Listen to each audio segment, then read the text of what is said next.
Baik, kita lanjutkan dialog biar makin seru ya. Ini sudah bergabung bersama kami politisi PDI Perjuangan, Mas Aryo Seno Bagaskoro. Selamat pagi, Mas Seno. Pagi, Mas. Pagi, Mbak Sira, Mbak Rami, Iya, Mbak Mas Seno, Mardhani, kalau berbicara Pak Rey. mengenai lawannya dari super koalisi yang sudah mengusung Bobi Nasution, PDI Perjuangan sudah menyiapkan nama yang siap dilawankan begitu? Oke, terima kasih Mbak. Jadi satu, yang pasti semua pilkada dan pemilu dimanapun di seluruh daerah di Indonesia kami anggap adalah daerah bagi kami untuk melahirkan potensi-potensi kepemimpinan baru di setiap titik di Indonesia. Bagaimanapun dalam pengalaman pemilu kami sebelum-sebelumnya, lalu daerah konsisten untuk mampu menjadi ajang kaderisasi kepemimpinan yang kami lakukan. Termasuk di Sumatera Utara kali ini. Kita tahu betul bahwa masyarakat Indonesia telah berkali-kali mengikuti pemilu. Dan tentunya pendesaan politik bisa. Artinya ada proses yang membuat masyarakat semakin rasional yang menyebabkan semua gerak-gerik partai politik pengusung termasuk para tokoh diikuti betul oleh masyarakat, termasuk di Sumatera Utara. Oleh karena itu, dengan dalam bentuk kami mempertanggungjawabkan apa yang kami dipercayakan oleh rakyat di dalam bentuk suara di dalam pileg, tentu kami tidak mau asal-asalan dalam memilih calon pemimpin. Maka setiap nama-nama yang diusulkan atau dimunculkan ke publik, tentu juga bukanlah nama yang tanpa pertimbangan. Tentu di dalam Sumatera Utara, kami juga sedang mendalami survei kami, analisis kami. Terus melakukan komunikasi politik dengan berbagai elemen, termasuk misalnya terakhir dengan kawan-kawan partai politik maupun dengan tokoh-tokoh yang ada. Di Sumut, kami sudah mendengarkan aspirasi dari bawah, bahwa diusulkan oleh DPD, kami sudah terima dan kami sedang melakukan pengkajian. Tapi bahwa ada masukan kepada kami agar tidak mendukung Mas Bobi, itu sudah banyak muncul dari awal. Dan itu tidak berasal dari kami, tetapi berasal dari pengurus di bawah. Kenapa? Karena tentu ada message. Message-nya apa? Kami melihat terus partai yang berasal dari Sumatera Utara, yang sehari-hari kan Mas Bobi di Medan, tentu punya penilaian sendiri. Kenapa kok sebaiknya tidak di Mas Bobi? Walaupun beliau selama 5 tahun ini kan sudah menjabat menjadi wali kota. Sehingga dalam sisi misalnya rekam jejak kinerja, dari sisi dekatan dan bonding dengan rakyat, tentunya ada yang membuat teman-teman di bawah menolak untuk mendukung Mas Bobi. Ini semua menjadi pertimbangan dari kami. Tapi dalam waktu dekat dengan panduan variabel tersebut. Mas Seno, walaupun dari sisi PDIP nampaknya tadi dikatakan untuk nama Bobi Nasution tidak keluar dari grassroots begitu ya, banyakkan penolakan dari grassroots terkait Pilkada Sumatera Utara. Saya mau ke Bang Mardhani. Bang Mardhani, kalau kata saya rasa itu. Baik, Mas Seno, kita akan memperbaiki komunikasi. Nampaknya terjadi suara yang sedikit belum putus ya, begitu ya. Saya mau ke Bang Mardhani. Bang Mardhani, kalau melihat tadi kata Bang Rey, ini sebenarnya PKS ini kan kalau dari Pilkada Sumut kemarin kan pemenang begitu ya. Kok sekarang belum ada nama yang atau sosok atau tokoh yang sudah potensial untuk diusung begitu? Persiapannya kurang atau gimana? Kemudian lebih besar chance-nya kemana? Akankah bergabung dengan PDIP atau memang bergabung dengan koalisi yang sudah besar, yakni mengusung Bobi Nasution?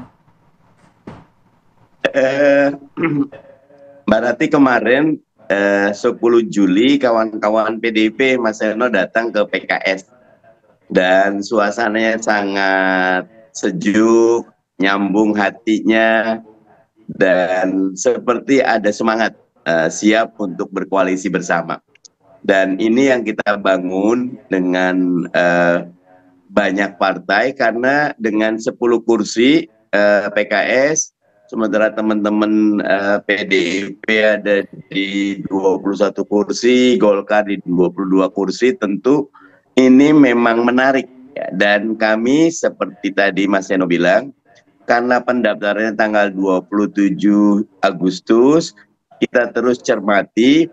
Kalau suara di akar bawah sih ke Pak Edi Rahmayadi cukup tinggi. Tetapi Mas Bobi juga punya tawaran yang menarik. Ada Mas Abdul Aziz, ada Pak Bari Simorangkir, yang itu semua masih terus kita cermati. Dari internal juga kita terus mencari kemungkinan kader-kader diusulkan. Begitu. Nama Ahok, Basuki Cahayapurnama, kira-kira potensial nggak? Karena kalau dari survei ini lumayan tinggi nih. Menduduki posisi ketiga?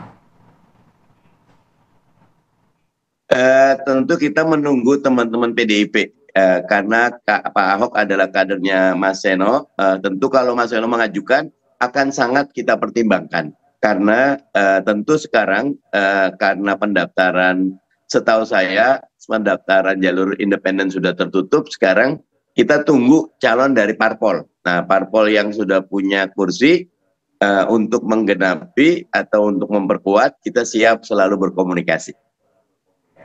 Baik, kita langsung tanyakan ke Mas Seno. Mas Seno, nama Ahok muncul yang lumayan besar begitu ya untuk posisi saat ini juga nomor 3. Nah, artinya sudah firm juga untuk PDI Perjuangan Ahok di Sumatera Utara atau memang ada pertimbangan-pertimbangan lain? Kalau tadi dari Bang Mardhani PKS ya disah-sah saja, bisa dikomunikasikan begitu. Baik, satu, bahwa di dalam pemilu-pemilu sebelumnya bukan sebuah pengalaman politik yang baru kalau PDI Perjuangan maju di sebuah daerah dengan misalnya melawan sebuah kekuatan kerjasama politik partai lain yang begitu besar. Itu bukan suatu pengalaman politik baru. Artinya seringkali dalam episode-episode pemilu tertentu atau bahkan dalam situasi kebatinan tertentu menghadapi kekuatan super, itu PDI Perjuangan ditantang, itu di-challenge. Dan kami berkali-kali membuktikan bahwa kekuatan kerjasama yang paling super itu ternyata adalah dengan aspirasi masyarakat itu sendiri. Oleh karena itu, dengan situasi tersebut, kami bersyukur bahwa di Sumatera Utara kami diberi kepercayaan masyarakat dalam pileg yang lalu untuk dapat menjadi partai pemenang pileg kedua. Artinya kami punya cukup kursi yang diberikan kepercayaannya oleh masyarakat untuk mengusung sendiri calon pemimpin di Sumatera Utara. Tentunya kami melakukan komunikasi politik, tetapi apapun skenarionya, jikapun harus dihadapkan dengan situasi menghadapi, misalnya kalau yang bahasa kawan-kawan adalah koalisi super, tentu kami dipersiapkan dengan baik. Tetapi bahwa nama-nama muncul di survei, semuanya tentu sedang kami kaji. Yang baru kan suatu pengalaman politik yang lain, Mbak, yaitu apa? Pilkada serentak. Artinya daerah 545 banyaknya itu terjadi pemilu secara bersamaan. Nah, jadi bukan secara simultan tapi sama-sama waktunya. Sehingga keputusan yang dibuat di satu daerah tentu akan berdampak terhadap daerah yang lain. Satu keputusan politik yang awalnya misalnya gosip politik yang dibahas di satu daerah, ternyata kadang-kadang nanti mungkin mengikuti dinamika bisa berubah. Misalnya dalam case di Jakarta misalnya yang beberapa minggu yang lalu kita dengar ada nama kandidat misalnya Pak RK, lalu kemudian banyak dibahas di Jawa Barat. Tentunya ini menjadi pergeseran dinamika. Nah, di Sumut pun sama, ada nama-nama kandidat dari berbagai daerah lain termasuk Pak Ahok yang juga muncul beberapa waktu yang lalu, tetapi kan namanya juga masih ternyata di Jakarta banyak orang yang membicarakan. Sehingga variabel pertimbangan ini tentu sedang kami ukur matang-matang. Tetapi bahwa survei menjadi variabel yang penting, ya kami akui dengan metodologi sains yang tepat menjadi salah satu variabel kami. Tetapi bukan satu-satunya variabel penentu. Kami tidak mau, kami ingin menghindari sebuah anggapan bahwa semua yang muncul di dalam tren di survei itu otomatis pastilah yang akan memenangkan pilkada tertentu. Karena belum tentu seperti itu. Faktanya juga kadang-kadang di dalam pemilu-pemilu sebelumnya belum tentu siapa cepat dia dapat. Sebelum saya artinya calon yang sangat kuat. Baik, di awal Mas Seno, belum tentu itu bisa menang. Oke, kalau mempertimbangkan, tadi Bang Rey mengatakan bahwa ada sejumlah titik di Sumatera Utara ini yang memang cukup kuat Jokowi efeknya. Walaupun kita tahu di pileg kan pemenangnya ada PDIP, tapi bagaimana mengantisipasi Jokowi efek yang cukup kuat di Sumatera Utara, melihat ini mantunya sendiri yang langsung turun begitu di Sumatera Utara? Ya, saya rasa sekian bulan ke depan bukan ruang hampa politik. Artinya akan ada banyak lagi hal-hal yang terjadi. Dan kemudian kita harus mengingat bahwa pilkada itu akan dilakukan, saya rasa, setelah presidennya sudah dilakukan pelantikan presiden baru. Artinya akan ada banyak peristiwa di sana. Dan kita melihat sejak pilpres yang lalu atau pileg yang lalu hingga ke pilkada besok, banyak sekali terjadi program-program baik itu dalam hal konteks eksekutif, bahkan yudikatif, itu yang menyangkut kontroversi di masyarakat. Termasuk terakhir misalnya case kebocoran data, yang ini banyak kita bicarakan. Program-program pemerintah yang aneh-aneh juga namanya mulai muncul, ini yang sering dikritik Bang Mardhani di media sosial misalnya. Nah, dan banyak kontroversi lain yang kita dengar akhir-akhir ini. Tentunya itu apakah akan berpengaruh terhadap efek itu? Nah, mungkin ini kita belum bisa melihat dengan jernih. Tetapi nanti pada saat pilkada tentu dinamika ini akan ikut berdampak pada persepsi di masyarakat. Jadi kami optimis, yang penting kami siapkan dengan baik mesin politik kami, kita siapkan diskursusnya dan kita hargai aspirasi rakyat nanti yang akan semakin matang mendekati masa pendaftaran ke KPU. Saya rasa itu. Baik, kalau dari Bang Rey melihatnya sebenarnya kalau misalnya sisi fatsun politik PKS dengan PDI atau lebih PKS dengan super koalisi yang lebih masuk begitu? Sekarang ini kalau misalnya terjalin koalisi antara PKS dengan PDIP, taruhlah begitu ya. Yeah. Ini kan partai yang sudah dua partai yang sudah punya pengalaman lah di Sumatera Utara kan. PDIP sedikit banyak ya memiliki banyak jaringan. Ya, mesin politik juga berjalan daerah, ya. Dengan mereka nangkring tetap di nomor 2 di Sumatera Utara itu menurut saya menyiratkan betapa kuat sebetulnya mobilitas dan juga soliditas pemilih PDI Perjuangan di Sumatera Utara gitu ya. PKS seperti kita ketahui pernah menjadikan kadernya sebagai gubernur di Sumatera Utara itu kan. Artinya itu dua partai yang cukup punya nama lah di Sumatera Utara gitu. Tapi kalau saya melihatnya ini koalisi partai aja nih. Nah begitu nanti dikocok ke orangnya bisa nggak ketemu gitu loh. Bisa nggak deal-dealan gitu ya? Iya, jadi ini koalisinya komitmen masih partai, masih lihat orangnya siapa gitu. Karena bisa nggak kena misalnya begini sebagai contoh nih, kan Ahok kita menyebut salah satu kandidat yang cukup mencuat namanya di Sumatera Utara ya. Maksud saya Ahok ini sebetulnya menarik karena dia belum siapa-siapa dan masih diperbincangkan udah nangkring di posisi ketiga ataupun mungkin keempat gitu ya. Nah, tapi kalau dicocokkan dengan PKS bagaimana?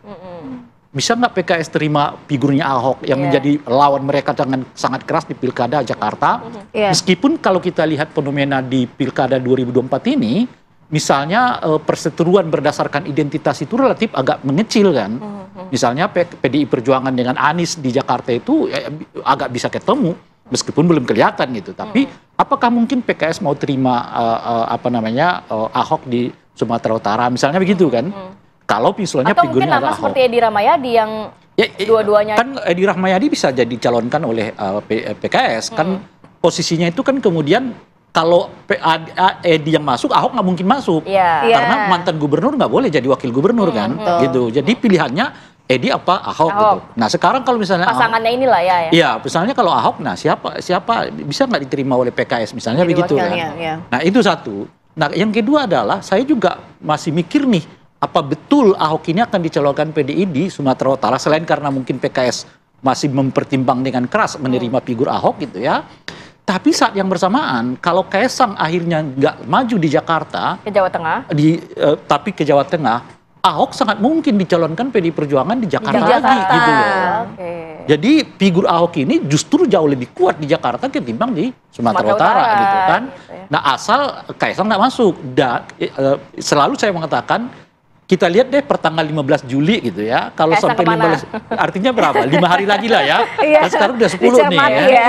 5 hari ke depan kalau tidak ada sinyal yang menunjukkan bahwa Ridwan Kamil ke Jakarta atau Kaesang ke Jakarta, saya kira mereka udah tutup butuh soal Jakarta, mereka mungkin akan lebih fokus di daerah masing-masing.